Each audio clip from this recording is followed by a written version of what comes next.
Les amis, comment allez-vous ce matin? Nous sommes le 16 avril et c'est le Good Morning Market. Félicitations pour ceux qui ont pris le trade dans le gold, plus 9,3%, c'est excellent.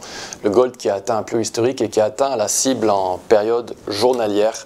C'est un setup que je vous avais proposé, je crois, il y a 2 semaines ou une semaine. Superbe setup, un autre dans le gold, c'est vraiment un actif fantastique à trader cette année. Hier, en fin de séance, le VIX a un petit peu monté. Il est actuellement à 32 dans les contrats à terme. Donc on a eu l'expiration des contrats à terme du VIX aujourd'hui. Il ne faut surtout pas qu'il monte au-dessus de 39. Ce serait vraiment toxique pour les actifs risqués. Si jamais il descendait en dessous de 26, ce serait excellent.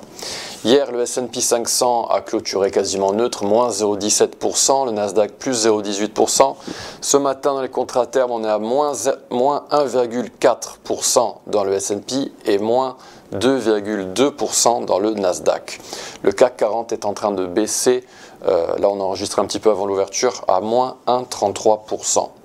Il nous reste 2 semaines avant la clôture mensuelle de notre bougie dans le S&P 500. Alors, elle est bien pour l'instant, mais il peut s'en passer des choses en 2 semaines. On va surveiller ça et on surveillera ça dans le Good Morning Market. Côté Twitter, chers amis, on a fait un petit sondage hier pour savoir quel actif j'analyserai ce matin. Et l'euro élu est l'euro contre le Bitcoin. Donc aujourd'hui, on va disséquer l'euro-dollar et on regardera également comment il se comportait par rapport aux news. Parce qu'on dit que l'euro, en ce moment, j'ai pas mal de confrères qui disent l'euro peut-être une valeur refuge. On verra ça, mais spoiler, non, pas du tout. Mais on verra ça ensemble dans quelques minutes. Ne quittez pas, on regarde juste le calendrier du jour. Et le calendrier du jour, il est chargé. On a eu le PIB chinois cette nuit qui est sorti à 5,4% contre 5,1% attendu. Donc ça pourrait bouger le mois prochain par rapport à ce qui s'est passé depuis le 2 avril pardon, avec Trump. On a l'inflation européenne qui sort à 11 h et les ventes au détail aux États-Unis à 14h30. On aura Powell qui parlera ce soir. Si je ne me trompe pas, oui, à 19h30. Et avant cela, on aura les stocks de pétrole à 16h30 pour les traders de pétrole parmi vous. Allez, on bascule dans Xstation, on va analyser l'euro, chers amis, aujourd'hui. Et on a ce graphique de du dollar index, l'indice du dollar, qui chute à partir d'une résistance majeure. Je vous montre régulièrement ce graphique. On avait atteint la golden zone opposée à 109 points. Et on est en train de tomber pour s'orienter vers les 95 points. Alors ici, c'est un mouvement mesuré baissier. Je vous ai défini ce qu'étaient les mouvements mesurés baissiers en décembre dernier. Je vous invite à regarder la vidéo éducative sur le sujet. Et on a un mouvement mesuré haussier qui est en train qui va sans doute supporter les prix très fortement, car on a touché, ça y est, la golden zone à 99 $. Donc, pardon, 99 points. Donc le dollar index devrait rebondir, ce serait naturel qu'il le fasse. On va peut-être descendre et aller chercher cette ligne de support géométrique dans l'indice du dollar qui est très très proche donc, de cette golden zone. Donc on a une confluence entre Fibonacci et la géométrie pour faire rebondir le dollar index. Et l'euro, quant à lui, fait l'inverse. Donc voilà, j'ai ce fameux graphique de l'euro que je vous montre régulièrement en macro, donc avec un très très joli canal baissier. Je vous ai fait cette analyse précise par le passé, donc n'hésitez pas à revisionner les vidéos du passé pour l'euro. Et ici dans l'euro, mécaniquement, eh bien, on est en train de faire l'inverse du dollar index et on a atteint la golden zone aux alentours des 1,135 $. Et donc, on est vraiment à un moment charnière, même historique pour l'euro, parce que si jamais il arrivait à casser cette golden zone opposée confluente avec une résistance géométrique, dans le dollar index c'était l'inverse, eh bien si jamais il arrivait à casser tout ça à la hausse, eh bien ça pourrait nous envoyer à, pourquoi pas, les 1,3 $, ça pourrait nous envoyer aux 1,3 $ dans l'euro. Et donc ce serait une surprise, parce que voilà, l'euro... on a des raisons d'être baissier dans l'euro fondamentalement. On a l'Allemagne qui est en récession depuis quelques trimestres, voilà, et donc ce serait une surprise au niveau fondamental, mais c'est la technique qui drive les marchés, je vous le répète souvent, et on est emmené un petit peu dans une tendance haussière grâce à cette golden zone qui avait été atteinte à 1,03 $. On va zoomer un petit peu là-dedans. Et donc on a ça en hebdomadaire avec cette golden zone que je viens de vous tracer en mensuel qui est en train de bombarder les prix de l'euro à la hausse et d'aller chercher donc la golden zone opposée en mensuel. Donc on était descendu dans l'euro, on avait atteint 1,02, quasiment la parité, et bam, on a rebondi à la hausse très violemment et on est en train de suivre mon parcours vert que je vous avais dépeint. C'était quand? C'était aux alentours de... C'était à l'automne 2024, fin 2024. Et on est en train de rebondir violemment, et donc on va analyser ce qui se passe là-dedans, avec notamment Fibonacci et les vagues d'Elliott. Alors regardez ce qui se passe avec les vagues d'Elliott. On avait vu il y a 2 semaines, il me semble, qu'on avait une énorme correction en forme de flat au sein d'une forme en ABC évidemment et une forte réaction à la hausse après avoir visité la Golden Zone.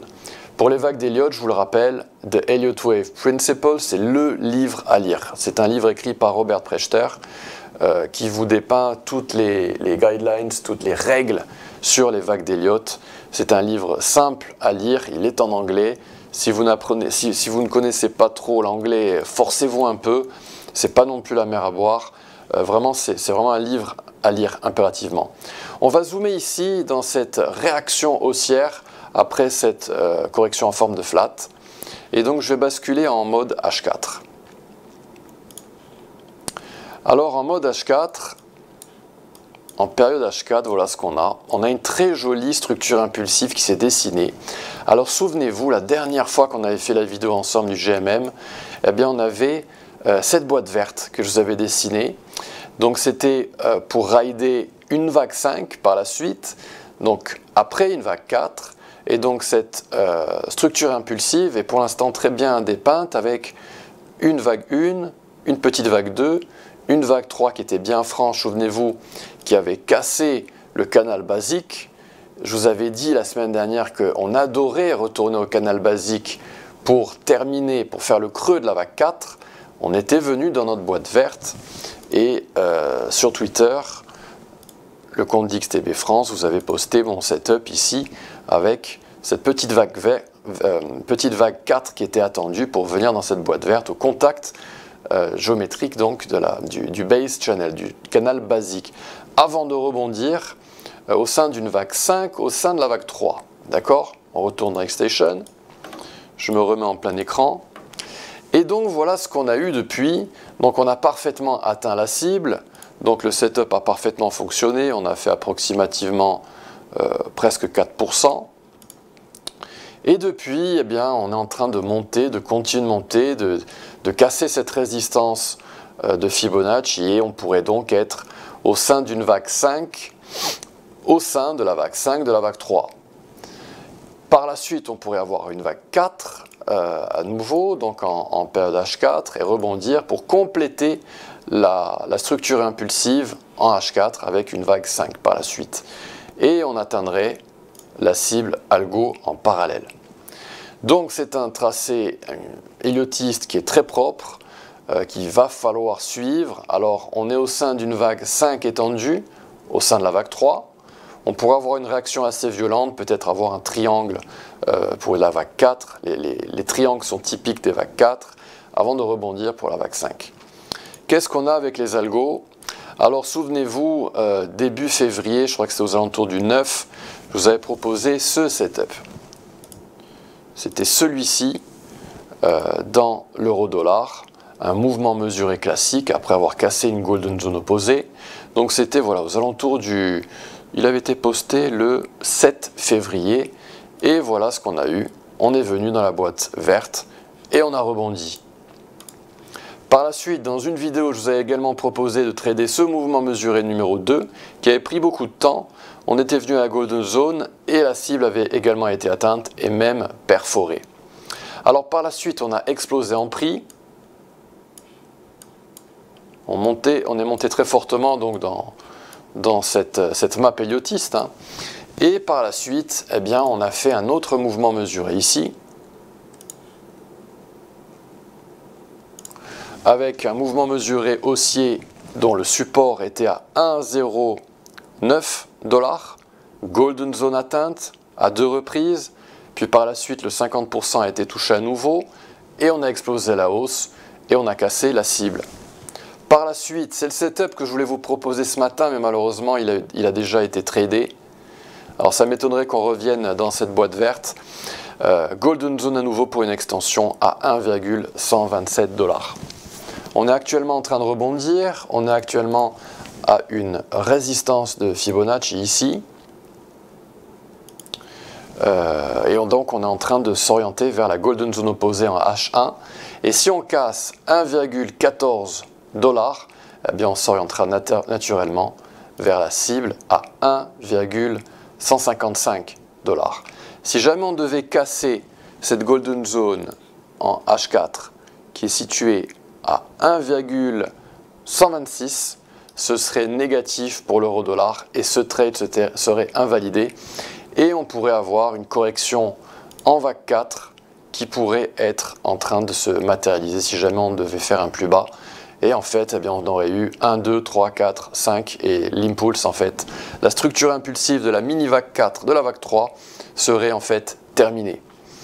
Donc voilà, on est dans un setup, on est dans des longs dans l'euro-dollar. Mais attention, on est en train d'arriver à une résistance absolument majeure en mensuel. Donc il faut se méfier, il faut vraiment reculer un petit peu en période et ne pas trop zoomer dans ces trades en période courte. Mais voilà, grosso modo, on est dans des lots en H4 et en H1 et on est en train de s'orienter vers les 1,155. Chers amis, voilà, c'est terminé pour aujourd'hui. On se donne rendez-vous pour une autre vidéo du Good Morning Market demain. Ce sera soit l'or, soit le silver, c'est vous qui le déciderez sur Twitter. Je vous souhaite une très très belle journée et à bientôt, à demain. Au revoir.